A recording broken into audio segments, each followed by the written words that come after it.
I'm really sorry, Joanna.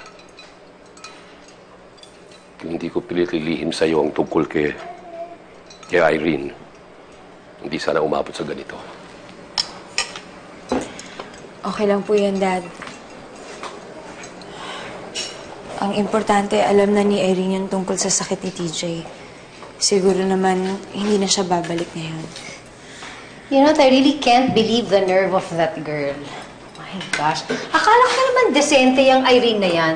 But I guess nawawala yun once nagiging kabit ang babae. Stop it, Shelo. Walang kabit ang anak ko. Sa mata ni TJ, wala. Eh, dun sa babae.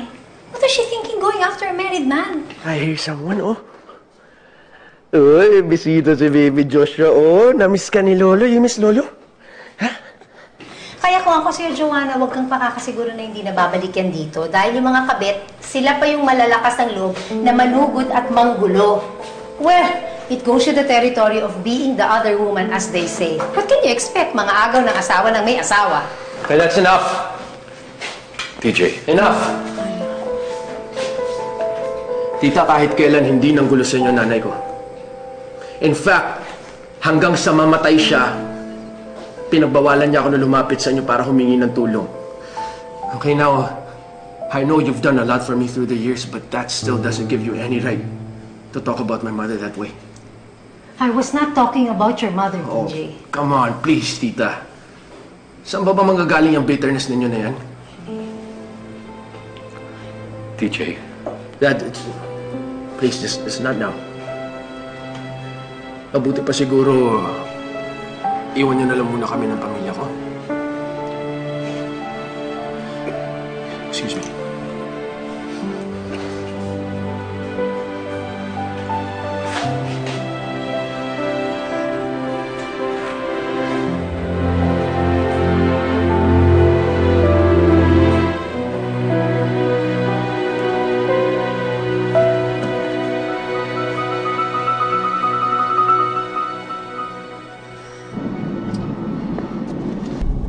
Darling, how could you be so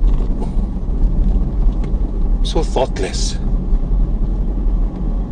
Sa sakit ni TJ, alam mong mas sensitive siya. Mas mainitin ang ulo. You should have been more careful dun sa mga sinabi mo. Binastos ako ng anak mo. And this is what you say to me? Ano? Ako pa may kasalanan ngayon? May sakit siya eh. Dapat tayong umiintindi. You know what? I'm sick of this. Ang lagi mo nalang dinadahilan ay yung pagkakaroon ng sakit ng anak mo.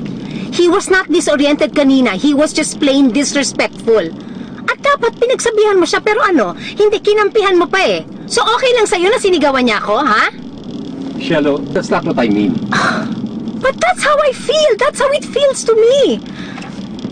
Alam mo, buddy, don't get me wrong. I know how hard this is for you. Believe me, I do. Anak mo yun eh. Pero sana, wag mo naman kakalimutan na asawa mo ko. And I also have feelings.